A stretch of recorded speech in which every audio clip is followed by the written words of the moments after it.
Prajamitra news TV ఛానల్కు స్వాగతం.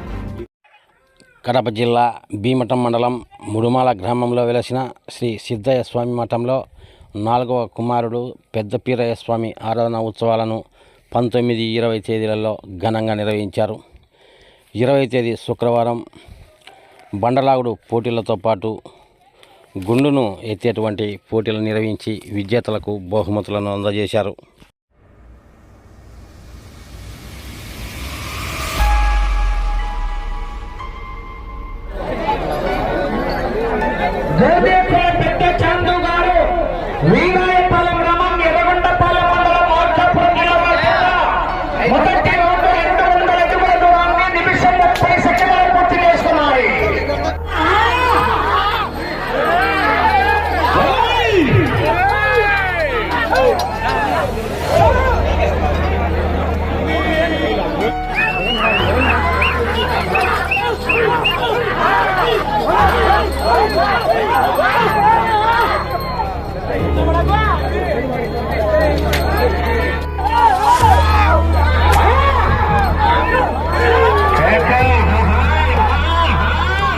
కేకలు రావాలా?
కాలజ్ఞాని శ్రీ పోతులూరి వీరబ్రహ్మేంద్ర స్వామి ప్రియ శిష్యుడు సిద్ధయ్య స్వామి 4వ కుమారుడు పీరయ్య స్వాముల జీవ సమాధులను ఈ మఠంలో దర్శించవచ్చు.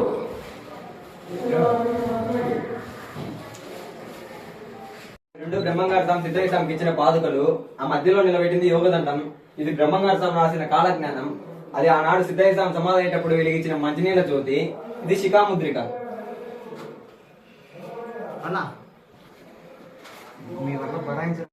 సిద్ధయ్య స్వామి మఠం వారసులు శ్రీ రామకృష్ణ పరబ్రహ్మ ఈ సందర్భంగా మీడియాతో మాట్లాడుతూ, శ్రీ సిద్ధయ్య స్వాముల వారి 4వ కుమారుడు శ్రీ పెద్ద పీరయ్య స్వాముల వారి ఆరాధన మహోత్సవంలో 19/3/2026 నుండి 20/3/2026 వరకు అత్యంత వైభవంగా ఈ రోజు వరకు మంచి కార్యక్రమాలు జరిగినాయి.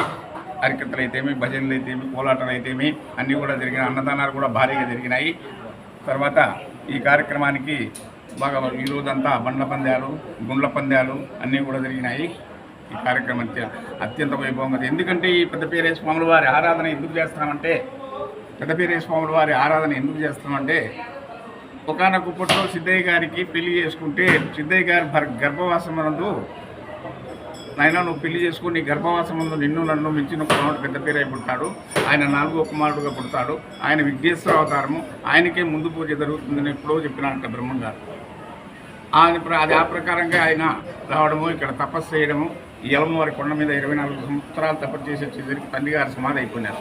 అప్పుడు ఆ సమాధి అక్కడ ద్వారం దగ్గర నిలబడి, ఆయన ముందు పూజ నాకు కావాలా, మీరు పక్కగా జరగమని చెప్పినట. అప్పుడైతే ఎప్పుడైతే పక్కకు పోయింది 24 సంవత్సరాల తర్వాత సమాధి పక్కకి వెళ్ళిపోయిందన్నమాట. ఆ తర్వాత అక్కడ సమాధి కావడము. అందుకబట్టి మాకు అప్పుడు ఆర్థికంగా చాలా లోటు ఉండేది, డబ్బులు చాలా బెదిరికంగా ఉండేవాళ్ళు. అందుకోసమే మేము 2 ఒకేసారి చేస్తూ వచ్చాం. ఇప్పుడు సిద్ధయ్య గారిది మామూలుగా అయితే పుష్యశుద్ధ సప్తమి. ఇప్పుడు మేమంతా కూడా చాలామంది 11 మంది ఈ సిద్ధయ్య గారికి సంబంధించినటువంటి వాళ్ళము ఇక్కడ పీఠాధిపతులుగా ఉన్నాము. మేమందరూ కూడా తలా కొద్ది రోజులు పూజలు చేసుకుంటూ ఇక్కడ ఈ ఆరాధన జరుపుకుంటూ ఇలా మేము చేస్తూ వచ్చామన్నమాట. మరిన్ని వీడియోల కోసం ఛానల్ను సబ్స్క్రైబ్ చేయండి, షేర్ చేయండి, లైక్ చేయండి.